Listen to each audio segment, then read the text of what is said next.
নমস্কার সবাইকে, welcome to my blog. আর আজকে রবিবার দিন বিকেল কিয়ানকে দিয়েছি আবৃত্তি ক্লাসে।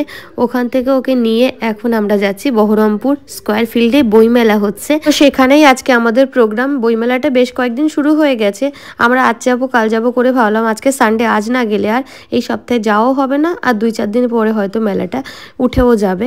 যার জন্য এই যে আমরা মাঠের একটা সাইড থেকে ঢুকেছি, তো বেশ খানিকটা রাস্তা হাঁটতে হলো, আর হাঁটার পরে এখন ফাইনালি আমরা মেলার কাছাকাছি পৌঁছে গেছে। আর কিয়ানের বক্তব্য, এত খেলনার দোকান খাবারের দোকান দেখে যে মা এটা কি বই মেলা, এটা তো আসলে একটা আস্ত মেলা। তো আমি বললাম হ্যাঁ এটা আস্ত মেলাই, ভেতরটাতে বই মেলার, বাইরেটাতেই সমস্ত দোকানগুলো বসেছে। আর এই তো আমরা গুটি গুটি পায়ে গেটের কাছে চলে এসেছি, এবার ভেতরের দিকে যাওয়া যাক। আসলে বহরমপুর আসার পর থেকে প্রায় বছরই আমার বইমেলাতে আসা হয়েছে, এই নিয়ে বেশ কয়েকবার। আর কিয়ান একটু বড় হওয়ার পর থেকে বিগত 3 বছর ধরে ওকে নিয়ে আসি সাথে করে। বই মেলায় আসার ব্যাপারটা বা কেনার ব্যাপারটা যতটা না আনন্দের, নতুন একটা কিছু পাচ্ছে এটা ওর কাছে বেশ খানিকটা আনন্দের। যদিও এখন বেশ বড় হচ্ছে, দুষ্ট হচ্ছে, জানে বই কেনা মানেই বই পড়তে হয়। তো আমি ভেবেছিলাম একটা সাইড থেকে পুরো ঘুরতে ঘুরতে সমস্ত দোকানগুলোতে যাব, গিয়ে গিয়ে দেখব কি দিয়ে কি বইয়ের কালেকশন, তারপর ডিসাইড করব। কিন্তু ওর যন্ত্রণা সেটা হলো কোথায়, আমাকে প্রায় মাঠের মাঝখান দিয়ে টেনে টেনে নিয়ে যাচ্ছিল যে মা ওই দোকানে চলো, আরেকটু এইদিকে চলো। আর এই যে দেখতে দেখতে এখানে দেখলাম প্রচুর ভিড়, ভাবলাম কি না কি। তো কাছাকাছি আসার পরে দেখলাম এখানে বেশিরভাগ সমস্ত ইংলিশ বইয়ের কালেকশন। তারপরে আসলাম সাহিত্য শিশু সংসদে, আর ওদিকে দেখলাম আনন্দ পাবলিশার্সের বই আছে। তো ভাবলাম চল একটু আনন্দ পাবলিশার্সে যাওয়া যাক। এখানে গিয়ে আসলে আমি একটা বই খুঁজছিলাম, সেটাই মনের মতো করে পারছিলাম না, তো এই পাবলিশার্স ওই পাবলিশার্স খোঁজাখুঁজি করছিলাম। তার মধ্যে ভাবলাম ছেলের পছন্দের যদি কোনো বই পাই সেটা মাঝখান থেকে নিয়ে নেব। তো সেরকম পছন্দের কোনো বই এখানে হলো না। আর তারপরে আমরা চলে গেছিলাম আরেকটা দোকানে, যেখানে বেশ সুন্দর নন্টে ফন্টে টিন এই সমস্ত বই ছিল, কিন্তু বইগুলোর দাম প্রচণ্ড বেশি। পাশে এক ভদ্রমহিলা দেখছে, উনিও বলছে যে অনলাইনের তুলনায় এখানে দামটা বেশ খানিকটা বেশি। তারপরে 2, তারপর 3 এভাবে করে নিতে হয়। এক নাও এখন, ঠিক আছে দাঁড়াও দেখি।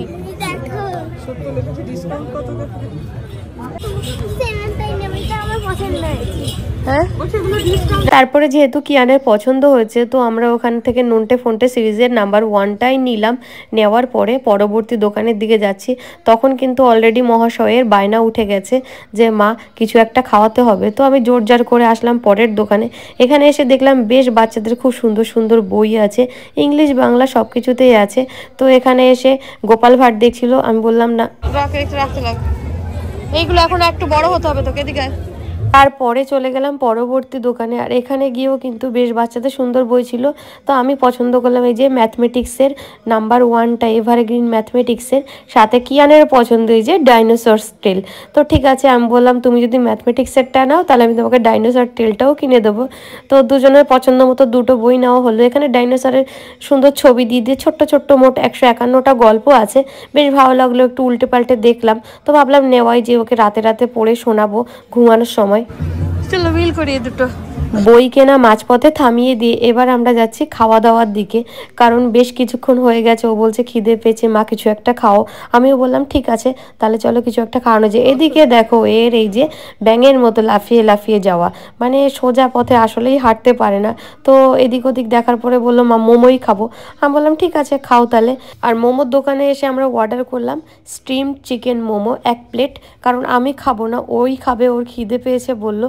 আর একটু অপেক্ষা করতে করতে অপেক্ষার অবসান ঘটলো, মানে মোমো এসে হাতের ওপর হাজির। ব্যাস এবার আর পায়েকে, প্রথমে চেষ্টা করছিল নিজেই খাবার। আমি বললাম তুমি কি খেতে পারবে, বললো হ্যাঁ মা। তো 1-2বার চেষ্টা করার পর দেখো প্রচণ্ড গরম, এখন সে ফু দিয়ে যাচ্ছে, ফুয়ের পর ফু, ফুয়ের পর ফু, মানে যত শ্বাস আছে পুরোটা দিয়ে ফু দিচ্ছে, তাতেও মোমো ঠান্ডা হচ্ছে না। তো ফাইনালি আমি খাইয়ে দিয়েছিলাম।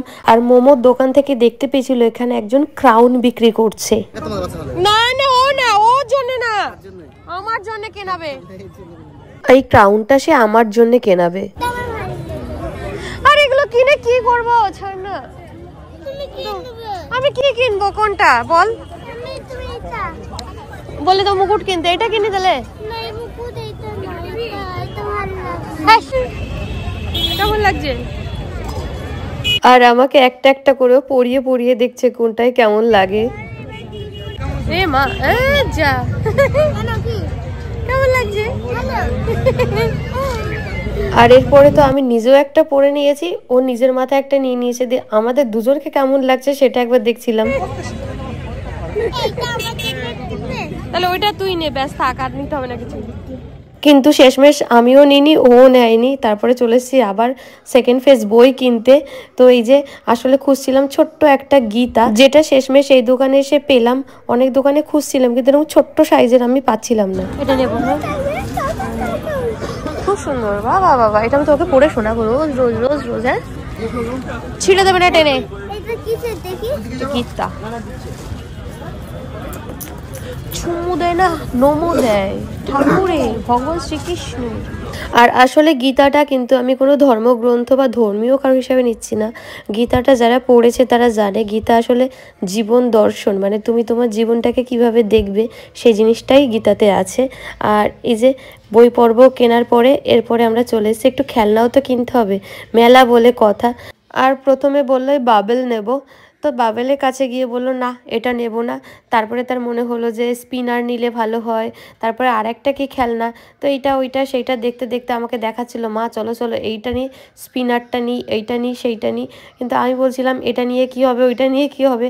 আসলে খেলনা নেওয়া মাত্রই বাড়ি পর্যন্ত যাবে কিনা তারও ঠিক নেই। তো শেষমেশ আমি বললাম ঠিক আছে স্পিনারটা নাও, এটা নিয়ে বাড়িতে খেলতে পারবে, কারণ এটা ভাঙার চান্সটা খুব কম। একটু ঘুরিয়ে টুরিয়ে দেখে নিল যে হ্যাঁ ঠিকঠাক আছে। আমি বললাম এটা বাড়িতে ফ্লোরে ঘোরানো যাবে, তো বললো হ্যাঁ। তো তারপরে এটাই নিলাম আমরা ফাইনালি। কি জিনিস এটার মধ্যে 60 টাকা হবে? লোহার, এটা ভাঙবে না, থাক তুই থাক, রেখেছি রেখেছি। চলো কোথায় যাবে এখন? বাড়ির দিকে যাবো। তো আমাদের মেলা পর্ব মোটামুটি মিটে গেছে, এবার আমরা বাইরের দিকে যাচ্ছি, মানে বাড়ির দিকে যাব। যাওয়ার পথে কিছু তো নিতে হবে, কারণ বাড়িতে মা আছে আর আমিও তো মেলাতে কিছু খাইনি। আর মেলায় যাব বাদাম নেব না তা কি করে সম্ভব।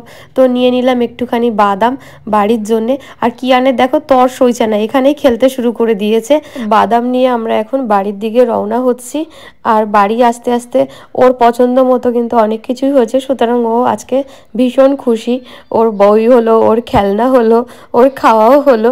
আর এই যে চলো বাড়ি গিয়ে তোমাদেরকে শেয়ার করি যে আমরা ফাইনালি কি কি বই কিনলাম। তাহলে আমাদের কয়টা বই কেনা হলো? একটা ম্যাথমেটিক্স, একটা মহাভারত, একটা হচ্ছে স্বামী বিবেকানন্দ, গীতা, তারপরে হচ্ছে কি নন্টে ফোনটে ইংলিশ, এটা আমি পড়িয়ে দেবো পরে। হ্যাঁ, আর একটা হচ্ছে ডিনোসরাস টেলস।